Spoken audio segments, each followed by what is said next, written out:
ओम शांति। आज की मुरली 1/12/2021। मुरली का सार है, मीठे बच्चे, क्रोध भी बहुत बड़ा कांटा है। इससे बहुतों को दुख मिलता है। इसलिए इस कांटे को निकाल सच्चे सच्चे फूल बनो। प्रश्न है, कांटे से फूल बनने वाले बच्चों को बाप कौन सी धैर्य देते हैं? उत्तर है, बच्चे अभी तक कांटे से फूल बनने में जो माया विघन डालती है, यह विघन एक दिन खत्म हो जाएंगे। तुम सब स्वर्ग में चले जाएंगे। यह कलयुगी कांटे खत्म हो जाएंगे। बाप ने तुम्हें संगम युगी पॉट में डाला है। माया भल मुरझा देती है, लेकिन ज्ञान का बीज अविनाशी है। यह बीज विनाश नहीं हो सकता। गीत न वे हमसे जुदा होंगे। ओम शांति। शिव बाबा ब्रह्मा के तन से मीठे मीठे सिकिलदे रूहानी बच्चों प्रति गुह्य राज विज्ञान समझा रहे हैं। एक तो बच्चों ने गीत सुना कि बाबा हम आपके ऊपर बलि चढ़ेंगे, भल कितने भी सितम सहन करने पड़े।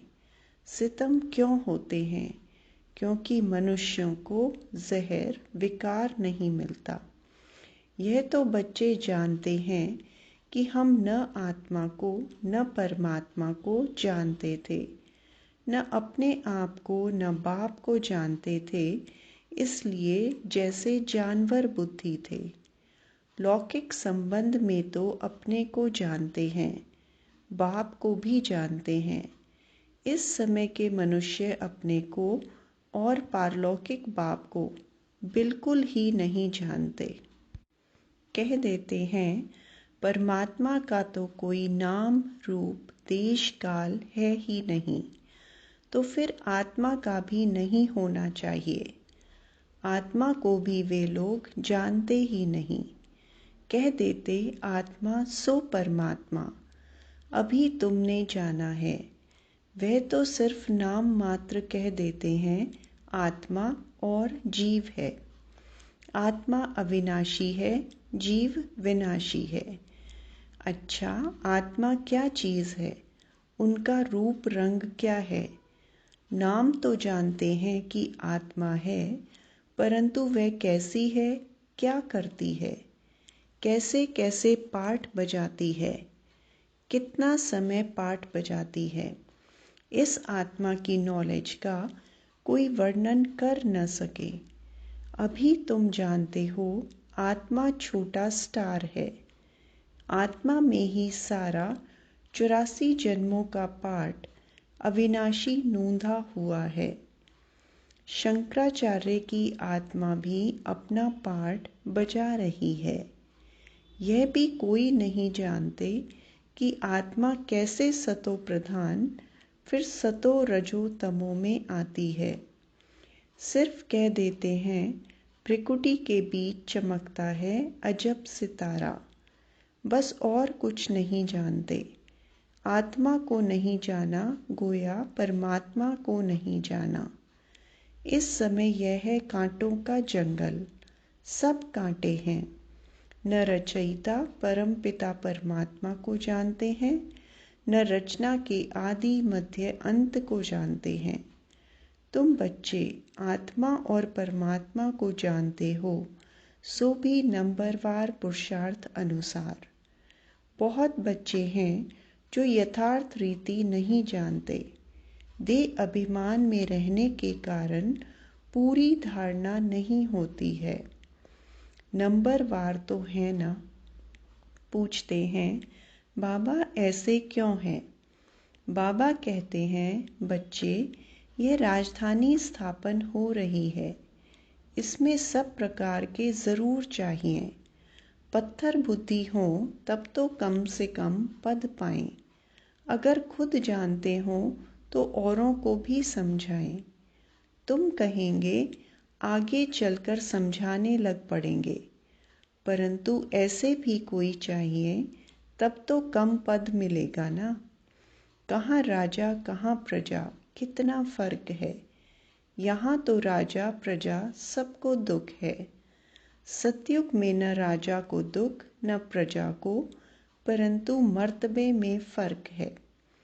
पूरी धारणा न होने के कारण किसको समझा नहीं सकते हैं। फिर कोई न कोई कांटा लगता रहेगा, कभी लोभ का कभी मोह का।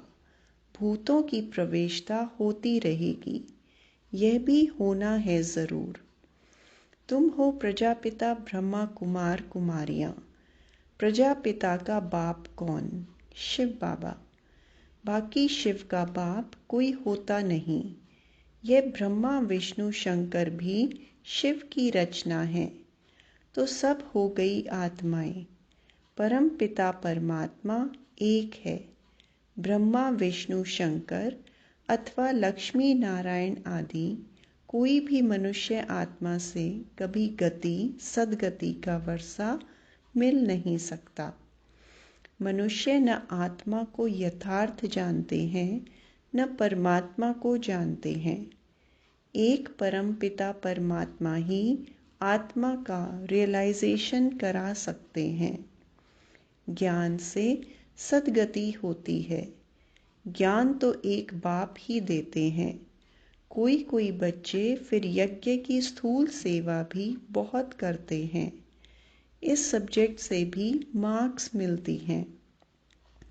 अब तुम बच्चों को बाप अमर कथा तीजरी की कथा सुनाते हैं। यह वास्तव में कथा नहीं है, यह है रूहानी ज्ञान। अपने को और बाप को जानना। वे तो कह देते हैं जैसे पानी से बुदबुदा निकलता है फिर समा जाता है। हम ब्रह्म से पैदा हो पाठ बजाए फिर ब्रह्म में लीन हो जाते हैं या ब्रह्म ही बन जाते हैं। और कोई रचना और रचता का ज्ञान है ही नहीं। ज्ञान तो बाप ही आकर समझाते हैं। इनका नाम है शिव। फिर उनको कोई रुद्र भी कहते हैं, कोई पाप कटेश्वर भी कहते हैं। अनेक नाम रख पूजा की सामग्री बढ़ा दी है। जो जो परमात्मा ने कर्तव्य किया है उस पर भिन्न भिन्न नाम रख बहुत मंदिर बना दिए हैं। अब बाप कहते हैं यह है कांटों की दुनिया विषय सागर। यह भी सबसे लिखाया जाता है कि ईश्वर सर्वव्यापी नहीं है। बाप तो आकर भारत को स्वर्ग बनाते हैं तो सारी दुनिया स्वर्ग बन जाती है। यह भी किसकी बुद्धि में नहीं आता। शास्त्र सब हैं भक्ति के, बाकी हर एक को अपने अपने काम का ज्ञान है। कारपेंटर को वाड़े का ज्ञान है, डॉक्टर को डॉक्टरी का ज्ञान है। यह है रूहानी ज्ञान, जो तो एक परमात्मा ही आकर देते हैं। मनुष्यों को यह पता ही नहीं कि परमात्मा किसको कहा जाता है। गीता में श्री कृष्ण का नाम डाल दिया है। मुख्य बात है ही यह। माए बाप को खंडन कर दिया है तो बाकी सब शास्त्र झूठे हो गए। झूठे पत्थरों की भी खानियाँ होती हैं। यह भी जैसे झूठे पत्थर हैं। पारस बुद्धि वाले रहते हैं पारसपुरी सतयुग में। यह तो है नरक। बुलाते हैं हे पतित पावन आओ तो ज़रूर पतित हैं। नरक और स्वर्ग दोनों भारत में ही हैं। कोई मरते हैं तो कहते हैं स्वर्ग गया। यह बुद्धि में नहीं आता कि स्वर्ग तो सतयुग को कहा जाता है। परमात्मा स्वर्ग की स्थापना करते हैं, न कि नरक की। रावण राज्य कब से शुरू होता है यह भी किसको पता नहीं है। फल शास्त्र बहुत पढ़ते हैं, ब्रह्मचर्य में भी रहते हैं, परंतु पैदा तो विकार से होते हैं ना। साधु सन्यासी भी साधना करते हैं, बाप से मुक्ति मांगते हैं, क्योंकि छीछी दुनिया में रहने नहीं चाहते हैं। अब बाप कहते हैं, पहले आत्मा को जानो कि कैसे जन्म मरण में आती है, कैसे सच्चे सोने में खाद पड़ती है, कैसे 84 जन्मों का पाठ बजाती है। सबसे जास्ती पाठ तुम्हारा है। जो देवी देवता थे वही पूरे 84 जन्म लेते हैं। लक्ष्मी नारायण ने राज्य किया, फिर कहाँ गए? उनकी आत्मा ने ज़रूर जन्म तो लिया होगा ना। अब वे कहाँ हैं? कोई जानता नहीं। क्रिश्चियन लोग जानते हैं कि क्राइस्ट इस समय बेगरी पार्ट में होगा। तुम तो अच्छी रीति जानते हो, लक्ष्मी नारायण जो स्वर्ग के मालिक थे, उन्हों को ही पुनर्जन्म ले 84 जन्म पूरे करने हैं। सभी आत्माएं 84 जन्म नहीं लेंगी। यह भी ज्ञान बुद्धि में धारण करने का है। योग में रहने के सिवाय कांटों से फूल बन नहीं सकते। योग से ही विकर्म विनाश होंगे और सतो प्रधान फूल बनेंगे। जब तक यहाँ हैं तब तक कुछ ना कुछ कांटे पने का अंश रहता है। फूल बन गए फिर तुम यहाँ रह नहीं सकेंगे। फूलों का बगीचा सतयुग को कहा जाता है। अभी तुम कांटों के जंगल अथवा रावण के राज्य में हो। सब कांटे ही कांटे हैं। जो बहुत कांटों को फूल बनाते हैं उन्हें ही सच्चा खुशबूदार फूल कहेंगे। एक फूल होता है किंग ऑफ फ्लावर, सफ़ेद होता है, टेबल पर रखा जाता है, फिर खिलता रहता है, खुशबू बढ़ती रहती है। ऐसा फूल कोई होता नहीं। अब किंग फूल है तो क्वीन भी चाहिए। रात की रानी, गुलाब, मोतिया आदि अच्छे अच्छे फूल हैं। फ्लावर शो दिखाते हैं, वहाँ सब अच्छे अच्छे फूल ले आते हैं। जो अच्छे अच्छे फूल लाते हैं उनको इनाम भी मिलता है। तुम भी फूलों का बगीचा बनाते हो ना। शिव पर फूल चढ़ाते हैं, उसमें रतनजोत, अक के फूल भी चढ़ाते हैं। बाबा ने समझाया है, मैं यहाँ तुम बच्चों को फूल बनाने का पाठ बजाता हूँ। मैं जानता हूँ कौन गुलाब के फूल हैं, कौन मोतिया हैं, कौन रतनजोत हैं, कौन अक हैं। सबसे छीछी होता है अक। उनकी चलन ही कांटों मिसल होती है। कोई कोई बहुत तीखे कांटे हैं। क्रोध भी एक कांटा है, बहुतों को दुख देते हैं। अभी तुम कांटों की दुनिया से किनारे में हो, संगम पर हो, कांटों से फूल बन रहे हो। जैसे माली कांटों को निकाल फूलों को अलग पॉट में रखते हैं, तुमको भी बाबा ने अलग कर दिया है। तुम संगम पर हो, तुम्हारी मरम्मत होती रहती है। फिर भी माया कांटा बना देती है। फिर भी एक बार हमारा बन गया ना, तो यह माया के विघ्न भी एक दिन खत्म हो जाएंगे। फिर यह जो पॉट में लगे हुए फूल हैं वे सब स्वर्ग में चले जाएंगे। कलयुगी कांटे सब भस्म हो जाएंगे। तुम कितने थोड़े फूल हो, तुम्हें संगम युगी पॉट में डाला है, बीज बोया हुआ है। माया का तूफान लगता है तो मुरझा देता है। फिर भी अविनाशी ज्ञान का बीज एक बार डाला है तो वह विनाश नहीं होता है। बाप बैठ बच्चों को समझाते हैं, तुम बच्चों को बहुत बहुत निडर बनना है। बाबा कहते हैं कि यह लिख दो कि हर 5000 वर्ष के बाद यह मेला प्रदर्शनी हम इस संगम पर दिखाने आए हैं। यह तो लिखना है कि यह लड़ाई 5000 वर्ष के बाद लगती है, पुरानी दुनिया को नया बनाने या नर्कवासियों को स्वर्गवासी बनाने। बाबा डायरेक्शन तो बहुत देते हैं, युक्तियाँ तो बहुत सहज बताते हैं। बाप को याद करो और स्वर्ग की बादशाही लो। मनुष्य तो पानी में टुबका मारते रहते हैं, सो भी सागर में जाए ना। नदियाँ सागर से निकली हैं, नदियों का बाप सागर है ना। वहाँ जाकर स्नान करो, परंतु वह खारा है, इसलिए मीठी नदियों में स्नान करते हैं। अभी तुम हो ज्ञान सागर के बच्चे। ज्ञान सागर पतित पावन बाप है। तुम उनके बच्चे जो जितनी जास्ती सर्विस करेंगे तो समझा जाएगा यह अच्छा फूल है। प्रदर्शनी में भी घड़ी घड़ी अच्छे फूलों को बुलाते हैं। समझते हैं फलाने हमसे होशियार हैं, परंतु होशियार का फिर रिगार्ड भी रखना चाहिए। बाबा हमेशा समझाते हैं कभी क्रोध नहीं करो, प्यार से समझाओ।